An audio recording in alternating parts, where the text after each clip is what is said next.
Hello, and welcome to my channel. My name is Kat. I am the Nurse Flipper. I am a self-retired RN who quit about a year and a half ago to resell full-time. And today what I would like to do is go over ways with you to make more sales. I will primarily refer to eBay, but I will tell you the things that I am going to go over apply to all selling platforms. It doesn't matter which one you sell on, be it Etsy, Poshmark, Mercari, all of them, these will apply, but we are going to focus on eBay. So I'm gonna let you know how to get more sales and how to make more money as either a part-time or a full-time reseller. And this will help those of you that are new, as well as those of you who have been selling a while, or if you're just starting and you're just not getting those sales you want, I'm gonna help you get more.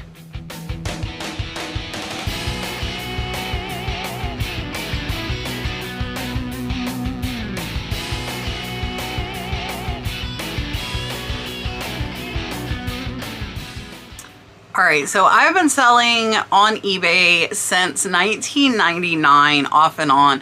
I've been selling full-time since 2019, but I quit nursing in 2022. So I have quite a bit of selling experience, and I'm going to share with you ways that I know will get you more sales. Some of these things I'm going to go over are going to happen before you even buy that first item, or if you're already selling, before you buy the next item. And they're gonna go through different ways that can improve your sales. So number one, before you buy it, so if you haven't bought it yet, check the sell-through rate. The sell-through rate is extremely important. And how you do that, you put whatever you are looking at purchasing, put that in the search bar on eBay, and then you'll see how many are listed. We'll say 100 are listed, and then you're going to filter to completed and sold.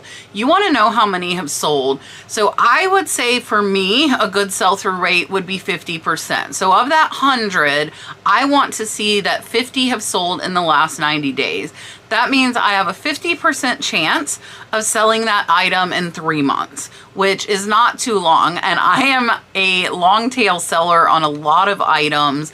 So it can be harder if you are buying like I am. I buy big lots from online estate auctions, so I will get some items that are really fast sell through, and then I get some that are not so much. So my personal sell-through rate is only 10%. However, we have made $26,000 in the last 90 days. So that is not where I want it to be, but it's not a very bad number. And last year we made over $200,000 in sales. So my method works for me. However, I am starting to change my method up a little bit and really trying to concentrate on that sell-through rate when I'm buying.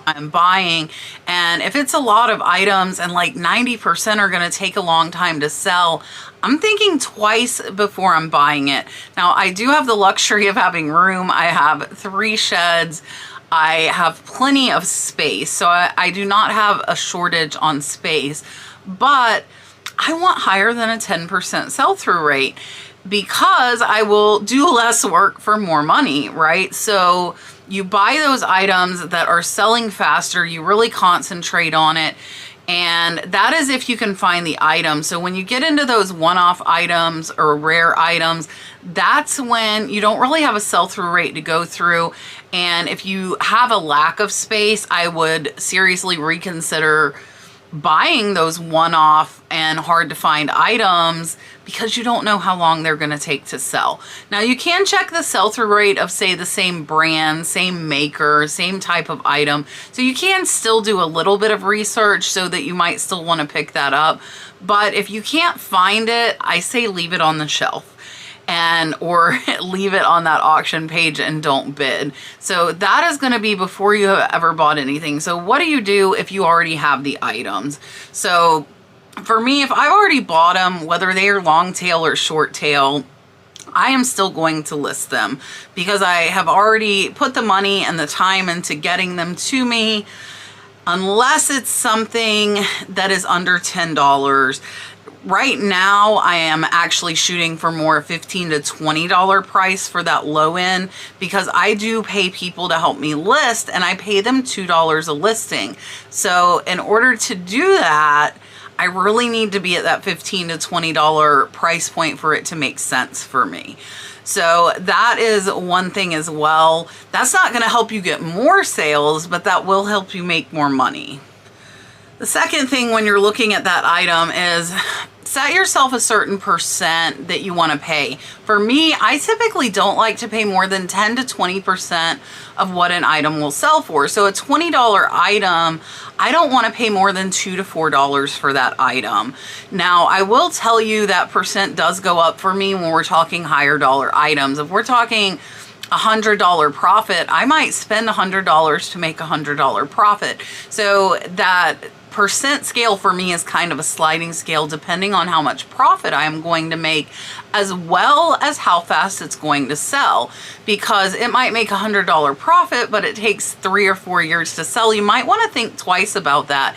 And since sales have been a little bit lower for us, I am putting a lot more thought into what I was buying, not just like buy, because I want to make more money for the time that I am putting in. So buy low, I would say you've got to figure out your own percent that you're willing to pay at what dollar worth of profit. And I have known some people that will do anything that makes them a $20 profit, and that includes paying $40 to make $20. That is not something that I do, but a 20, that's a 50% return, and you're not going to get that with any bank. So if that is a model you want to follow, by all means do so. But just beware, eBay fees are going to run you about 12 to 25%, depending on if you are promoting or not. I personally do promote my whole store, so I figure my fees at 20 to 25%. So I've already got a quarter of that money gone. If I pay 20% or less, I'm staying at that 50% overall profit margin. If you are paying 30, 40, 50%, now you're looking at 70% to 75% in fees gone. So especially with breakable items, think about the time it takes to pack, the materials, the supplies. Before, like for me, I'm passing up a lot of breakables that I would have previously bought because it's not worth the time for a $10, $15, $20 profit to pack a large breakable item. So once you've got the items, let's say you've got them, or you have a big death pile, which a lot of people do. If you don't know what a death pile is, that is simply items that are not listed. A lot of people don't like calling it that. I personally don't mind. I have a Facebook group called Death Pile Destruction. If you have a problem with buying, definitely go over to Facebook and check that out. It's kind of an emotional support group for those of us that have death piled. Mine is whittling down. I'm actually getting to where I'm probably going to have to start buying again, because we are listing about 300 to 350 items per week now. So my store is growing. I'm gonna probably need some more inventory here soon.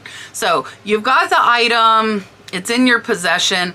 At that point, you need to look at the sell-through rate. And again, depending on your storage space, if there are 100 listed and 10 sold, that's a 10% sell-through rate. It's very low. It's gonna take a long time to sell. So it's a lower dollar profit item. You might want to think twice about listing it and maybe redonate it, or put it into a lot that you might sell locally to somebody who sells at the flea market or something like that. All right, I'm gonna mention this really fast, and this is not to get more sales on eBay per se, but it's to get more sales all around for your business. If you have been selling for, let's say, 3 months or more, or even if it's shorter and you feel like you've mastered whatever your main platform is, I suggest cross-posting. We cross-post to Mercari, Etsy, and Poshmark, and we do well on those 3 platforms. I also do a lot of live selling. I do 6 sales a week on Whatnot. So as a reseller, especially if you are depending on the income, you need to have your stuff on more than one platform, and there are multiple reasons for that. The main one for me is I depend on this income. If for any reason my eBay were to get suspended, or heaven forbid something like that happen, I need to know I have sales coming from other places. So we use List Perfectly. You can use my code, the Nurse Flipper, to get 30% off. Try it for the first month. I do have a tutorial video walking you through step by step on that. I will go ahead and pop that up top if you would like to just kind of see how it works before you go and subscribe to it. It is month to month though, so you can cancel it at any time if it's not working for you. But the audience that is over on Etsy is typically a different audience from who is on eBay, and Mercari and Poshmark have their own crews as well. So most people don't hop sites to look for what they're wanting to purchase. They have their one favorite site, and that is primarily where they're going to buy things.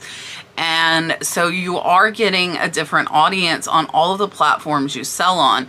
And that assurance that if something happens to one of those accounts, I'm permanently banned on Facebook Marketplace from listing license plates there. Do not list those there.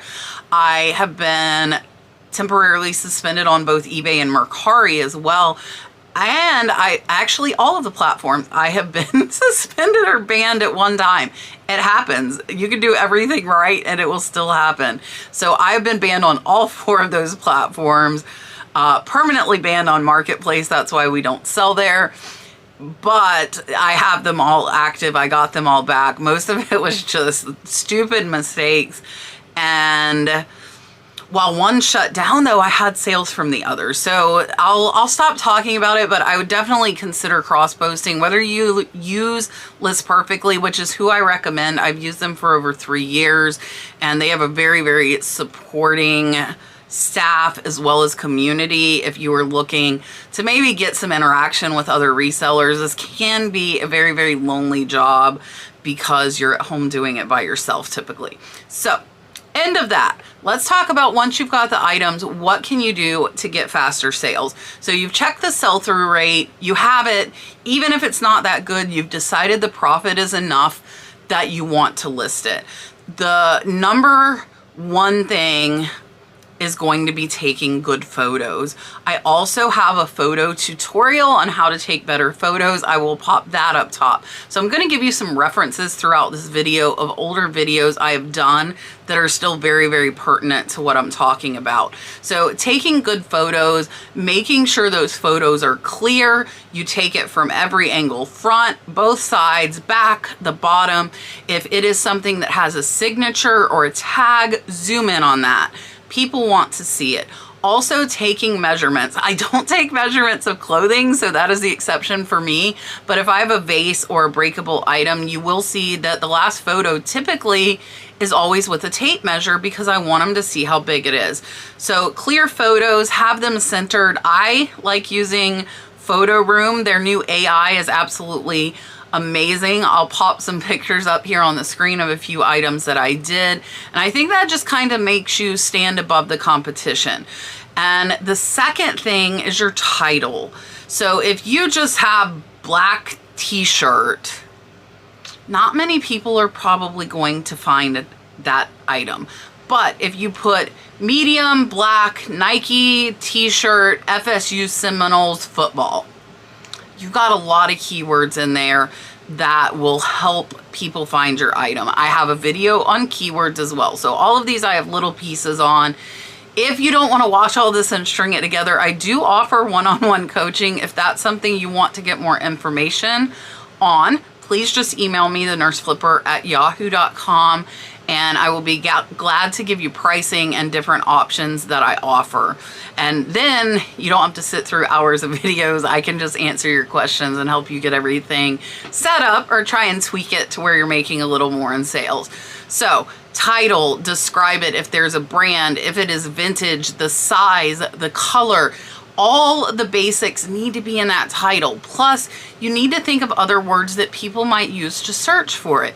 So that might be the style, mid-century modern. Is it Art Deco? Is it Bohemian? You want to put all of that in there because somebody might be searching for a Bohemian vase, but they're not necessarily looking for the maker that you are offering. Make sure those titles go at least 75 characters. Most of mine are at 78 to 80. I will delete words to add better words to fill up that space. So 75 to 80 characters on all titles is extremely, extremely important, as well as those good photos. All right, there are two more things that are essential that you get right if you want to have sales. Number one is going to be your price. If you are checking prices on everything you list, you should be within 10% of the average market value. I tend to go about 5 to 10% under because I want mine to sell first, but sometimes that can result in a race to the bottom. So be very, very careful about that. But you want to be in that range. So I do store reviews on my membership here on YouTube. We do them once a month. And a lot of times when I price check, people have things that say $40 that are only selling for $20. So you want to make sure you're comparing your prices to items that have sold, not to items that are listed, because anybody can list anything at any price. That does not mean it will sell for that price. So be very, very careful to check those sold comps. And eBay is the only platform that I am aware of that you can do that easily. If you can't find it on eBay, WorthPoint is an absolutely great tool if you're getting more rare vintage one-off items. I have a video explaining WorthPoint and how to price your items as well. I will pop that up top for you now. So price the item right. Now, the only time there might be an exception to that would be if all the items that had sold have been used and you have a new one. Then I would expect you to price higher. How much higher is up to you. Personally, I would probably do 20-25% higher if I have a new item versus a used item. Sometimes though, that new item is worth a lot more, sometimes double or triple.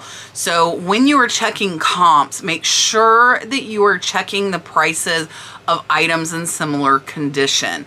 You don't want to price your used t-shirt at the same price that a new t-shirt sold for.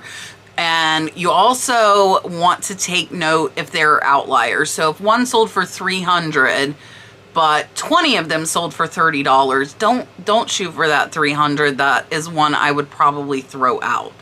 Now, the last thing, and perhaps one of the hardest to learn, is shipping. So if you put in 3 pounds on an item that really only weighs 1 pound, your shipping is going to be a lot more than somebody else's. And I will tell you personally, when I am searching, I search and I sort the price plus shipping lowest first. So let's say you priced right where you're supposed to be in that market value, but you have your item at 3 pounds and somebody else has it at the correct amount, which is 1 pound. You're going to come way, way below them in the list. And you also want to make sure that your sizes are appropriate. And the last thing that I want you to do is lose money on shipping. But you really do need to be accurate. And that means if an item is under 1 pound, there are 4 brackets. There is 0 to 4 ounces, 4 to 8, 8 to 12, and then 12 to 16. If you are putting something as 15 ounces, when it's only 3, your shipping is going to be $4 to $5 higher than it should be. And if you're talking a $20 item, that's a lot. And that could cause you to lose that sale. So be very, very diligent when doing shipping. Again, don't want you to lose money, but I don't want you to be overcharging either. So typically you get a 20 to 30% discount when you print your postage from eBay. And that should be sufficient enough to cover boxes, poly mailers, bubble wraps, things like that. And if you underprice your shipping, it is your responsibility to pay for it, not the buyer's. So you want to be pretty darn accurate on shipping.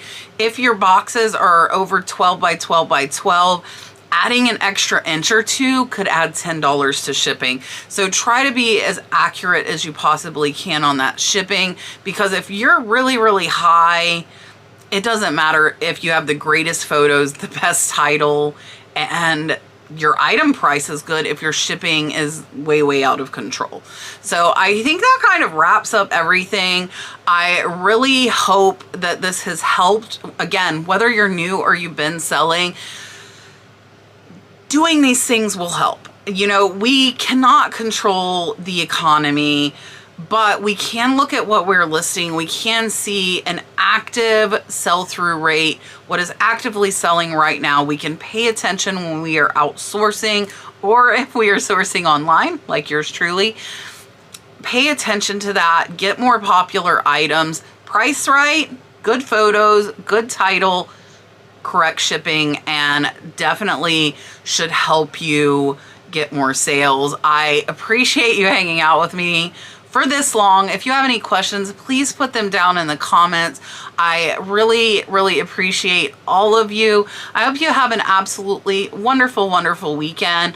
I will be on Whatnot tonight and tomorrow night selling vintage jewelry. So if you like it or you want some for reselling, I do have some good brands and pieces in there. I will drop a link for $15 off your first purchase over on Whatnot if you're not signed up. And I look forward to seeing you there. If not, I will see you on the next one.